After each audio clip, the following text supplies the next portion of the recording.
j'en viens à simplement, parce que c'est ça, moi, la question que je vais vous poser, les cartes du monde sont-elles fausses? On sait très bien que la carte du monde qu'il y a aujourd'hui dans toutes les écoles est fausse. C'est la projection de Mercator. Et je propose de regarder tout de suite. La voilà, on l'a. Elle est fausse, cette carte. Alors, pourquoi elle est fausse? Vous allez nous le dire après. Mais d'abord, je voudrais qu'on regarde un extrait de À la Maison Blanche, vous savez, la série américaine, où on voyait tout à coup des géographes qui venaient à la Maison Blanche, qui disaient cette carte est fausse, faut qu'on la remplace par la vraie. Regardez un extrait de À la Maison Blanche. Le cartographe flamand Mercator a dessiné ce planisphère au XVIe siècle. Il était destiné aux marins européens comme outil de navigation. Seulement cette carte éloigne les régions polaires pour créer des lignes droites constantes ou des directions géographiques. Ce qui rend la traversée de l'océan plus aisée. Mais Oui. cette vue fausse la taille des nations et des continents. Alors cette projection serait fausse? Oh là oui, fausse. Vous voyez le Groenland? Je vois, Et vous voyez l'Afrique. je vois. Ces deux masses de terre semblent à peu près de la même taille. Oui. Eh bien, que diriez-vous si je vous disais qu'en réalité, l'Afrique est 14 fois plus grande? Ah oui. Ici, nous voyons que l'Europe est largement plus grande que l'Amérique du Sud. Or, l'Europe a une superficie de 10 millions de kilomètres carrés, alors que l'Amérique du Sud fait 23 millions de kilomètres carrés. L'Alaska paraît 3 fois plus grand que le Mexique. Or, le Mexique est plus grand de 10 millions de kilomètres carrés. L'Allemagne est située au milieu de la carte, alors qu'elle se situe plus au nord de la Terre. Attendez. La taille relative est une chose, mais vous dites que l'Allemagne n'est pas là où nous pensons qu'elle est. Rien n'est où vous croyez. Alors où est-elle? Merci pour cette question. La projection de Peters. Fidélité des axes. Fidélité de position. Les lignes est-ouest sont parallèles et croisent les axes nord-sud à angle droit. Mais c'est quoi ça? C'est le monde où vous vivez. Sylvie Brunel, vous Oui, êtes bah, c'est d'accord? très C'est simple. la carte de Peters, le monde dans La lequel on carte de vit? Peters, elle déforme aussi parce qu'elle allonge les continents. Mais c'est très simple. Vous avez un globe. La Terre, c'est un globe.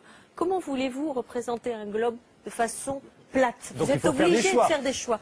Et l'histoire de la cartographie, c'est une histoire encore, en Europe en tout cas, qui est européocentrée. Nous avons choisi les cartes qui nous arrangeaient. Si vous allez en Alors, Australie... la projection de Peters qu'on voit là, elle arrange qui? Celle qu'on voit actuellement là. Elle est plus exacte au niveau des superficies, c'est-à-dire elle rend exactement les superficies. L'Afrique, c'est presque le quart des terres émergées. On oublie ça, le quart des Là, on terres le voit, émergées. sur cette carte-là, on ne le voit pas sur Donc l'autre. pendant très longtemps, on a eu une vision qui était une vision qui ne nous posait pas de problème, parce que de toute façon, l'histoire du monde, elle se passait surtout au nord. Donc en fait, finalement, c'était là, c'était autour de l'Atlantique, la mondialisation. Et puis, les géographes, ils étaient dans le siège des militaires. Hein. C'était Yves Lacoste. La géographie, ça sert d'abord à faire la guerre. Aujourd'hui, en temps de développement durable, en temps d'émergence du Sud, en temps de comment on répond aux défis de la biodiversité, du changement climatique, comment on répond aux défis de la sécurité alimentaire, eh bien, l'important, c'est de comprendre que la géographie, parce qu'elle permet de comprendre le rapport des hommes à leur territoire, c'est ce qui permet de faire la paix. Dans la bataille des cartes, d'ailleurs, vous montrez d'autres cartes possibles. On va regarder tout de suite celle de l'Australie, par exemple. Le Premier ministre australien avait proposé de faire la vraie carte. Pour les Australiens, la carte, ça devrait être ça. Hein? John Howard était toujours frustré de voir l'Australie en bas, au sud, marginalisée. Et donc, il a construit une géopolitique, d'ailleurs extrêmement active. Bon, ça, c'est une image où il dit on est d'origine européenne, on fait du business avec les États-Unis et la sécurité, mais l'avenir, c'est la Chine. Et donc, il a voulu Upside Down. C'est une carte de Stuart Miller qui date de 1983, mais qui a été, au fond, qui a illustré cette réflexion géopolitique des Australiens, au fond, au moment de l'émergence de la Chine. Alors justement, la Chine, Il faut dire aussi que le Pacifique, qui chez nous, sur nos cartes, on le voit à peine, le Pacifique, c'est le plus grand océan de la Terre, l'Atlantique. Michel, le Pacifique par rapport à l'Atlantique, c'est 3 fois plus grand, 4 fois plus grand. Bien sûr. C'est la vraiment... moitié de la Terre, le Pacifique. Et le pire, C'est la c'est moitié. que parfois, tous les micro-États du Pacifique ne sont même pas représentés sur les cartes. Quand il y a eu, vous savez, la grande conférence sur le changement climatique à Copenhague, ils sont arrivés, il y avait un grand globe qui était au cœur de la salle de conférence. Il n'y figurait pas. On avait oublié tous les États du Pacifique, les petits États du Pacifique. Donc c'est pour vous montrer que la représentation cartographique, c'est toujours un choix. Alors celui-là, ce serait la carte des navigations de la Chine. Il y a 200 projections cartographiques. Ça, c'est, je trouve, la plus intéressante. C'est une variante de la projection de Molvay qui s'appelle Atlantiste.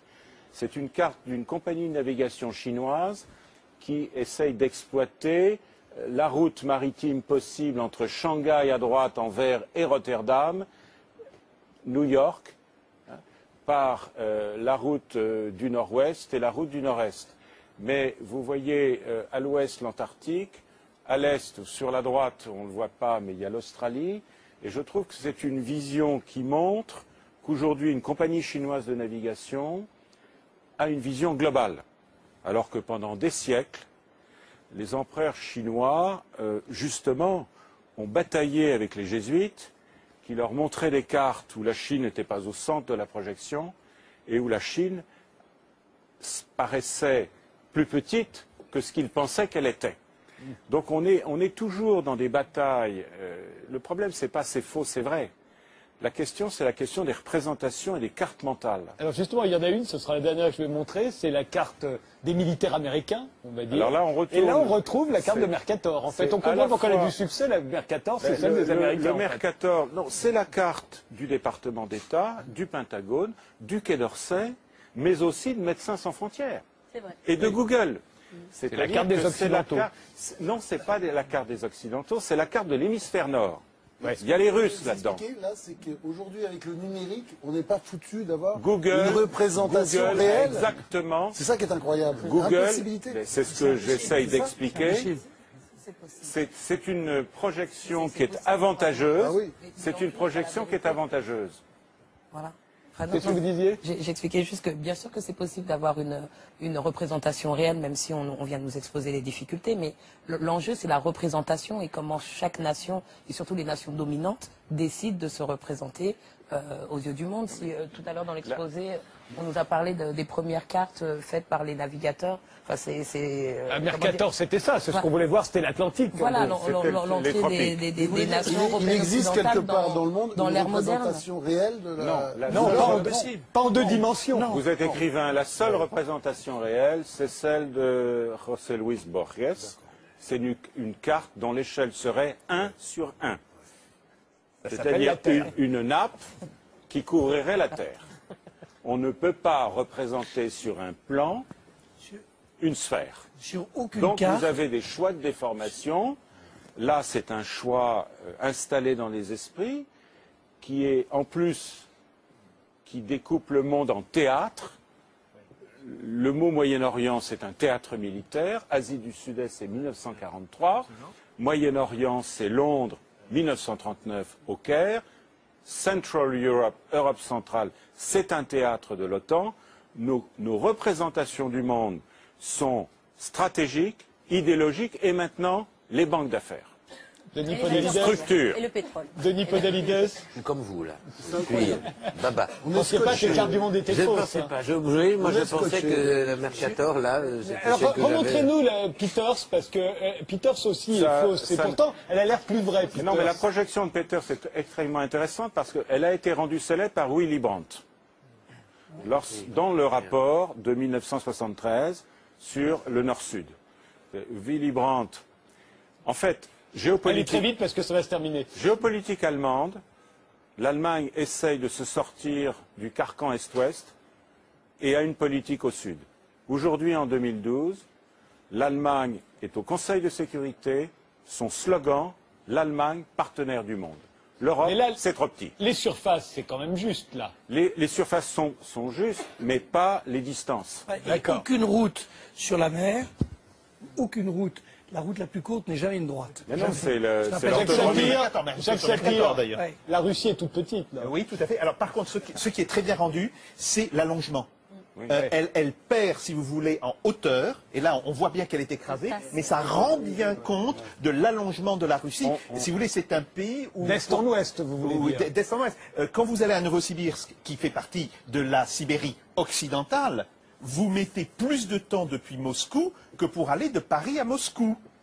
C'est 3h45 pour faire Paris-Moscou, c'est 4h30 pour faire Moscou-Novosibirsk. Si vous allez à Khabarovsk, ça sera 7h30. Si vous allez à Vladivostok, voilà. Mais là, ce qu'on voit bien, c'est par exemple que Buenos Aires, c'est la ville la plus loin de Paris, par exemple. Absolument. On se rend compte que quand on y va, normalement sur la carte de Mercator, on a l'impression qu'elle est toute près. Tout à fait. Et que Shanghai et Tokyo sont bien plus loin. La ville la plus loin de Paris, c'est Wellington. Oui. La ville, ou la Nouvelle-Calédonie. Dernier mot. Ce qui est fascinant, c'est l'Afrique.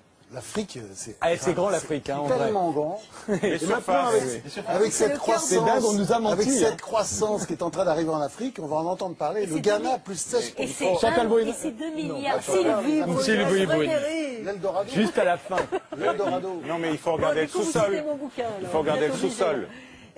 L'Afrique, c'est 2 milliards. Ça va être 2 milliards d'habitants en C'est le 2005. sous-sol, c'est la Là, il y en a 1 géologie. milliard. Oui. Ça veut dire que ça va être multiplié par deux. C'est grand et c'est riche. Il y a plein Comme de le Brésil. minerais, plein de minerais. Tout. Sabrine Ouattin, un dernier mot. Il y a des pays qui partent en Non. croissance. Richard Millet, un dernier mot. Non. Non. Catherine. Hélène. Non. Tout le monde a dit tout ce qu'il avait à dire. J'ai tellement peur de vous tromper, vous me donnez Oui, bah attends, plus je la regarde parole. les noms. Mais j'ai très très peur. Ces cartes ne sont pas étonnantes. Oui. En tout cas, voilà. Et pourquoi elles ne sont pas étonnantes? Elles sont pas, parce qu'elles reflètent vraiment l'organisation géopolitique et économique du monde, donc elles sont très logiques en fait. Enfin, en tout cas, on en a appris de belles ce soir, parce que moi, je ne savais pas que tout ça était pipeau. Hein, Voilà. Merci. On peut se poser des questions. Encore des On choses. supprime la géographie de l'enseignement secondaire. Et la C'est un géographie, c'est scandale. ce qui permet de lire le monde et de comprendre le monde. Quand vous êtes à l'école et que vous regardez la carte du monde, la manière dont la carte du monde est faite dit déjà quelque chose sur l'histoire et sur la manière dont on pense les cultures. L'Europe est toujours quand même assez au centre, et même cette construction nord-sud impose d'une certaine manière une hiérarchie. Si par exemple on mettait l'Afrique au centre d'une carte et qu'on la regarderait, on verrait les choses tout à fait autrement, parce que la manière dont le monde se dessinerait sous nos yeux nous ferait penser autrement. Les cartes géographiques sont des cartes mentales au sens où quand on voit les frontières, on pense que ce sont aussi des frontières à propos des populations et de la culture. Et que, bah tiens, là, dans cet hexagone est contenue la culture française. Là, dans l'Italie, serait contenue la culture italienne. Là, c'est la culture africaine. Or, avec cela, on oublie qu'il y a eu des échanges depuis très très longtemps entre les peuples, on pourrait dire, et entre les mondes. Donc il faut se défaire des cartes géographiques qu'on nous apprend à l'école. Ce sont des mensonges. Ce sont des mensonges. C'est comme la carte de la France. La carte de la France est un mensonge, puisqu'on ne nous montre que l'hexagone, et qu'après nous apprenons qu'il y a des territoires français ailleurs dans le monde, dans le Pacifique, dans les Caraïbes, en Amérique du Sud, dans l'océan Indien, et que ce sont aussi des territoires de la République. Mais quand vous regardez ici, pour tout petit Français vivant dans l'hexagone, la France, c'est avec la frontière avec la Belgique, puis la frontière comme ça, etc., ça tourne. Alors parfois il y a la Corse, mais il n'y a jamais la Guadeloupe, la Martinique, la Guyane, Wallis-et-Futuna, Tahiti, la Nouvelle-Calédonie, Mayotte, la Réunion. Ça lui changerait la manière dont il pense même habiter, comment il est, et qu'est-ce que c'est que l'histoire de la France. Parce que quand il voit ça, l'histoire de la France, eh bien elle est contenue là, dans cet espace. Alors que si on lui montre tout ça, il va se dire, ah oui, mais alors, qu'est-ce qui s'est passé en Martinique au même moment? Au moment où on lui apprend des choses. Alors on lui dit, oui, alors les rois de France, blablabla, bla, bla, bla, etc. Il dit, oui, mais alors qu'est-ce qui s'est passé là-bas?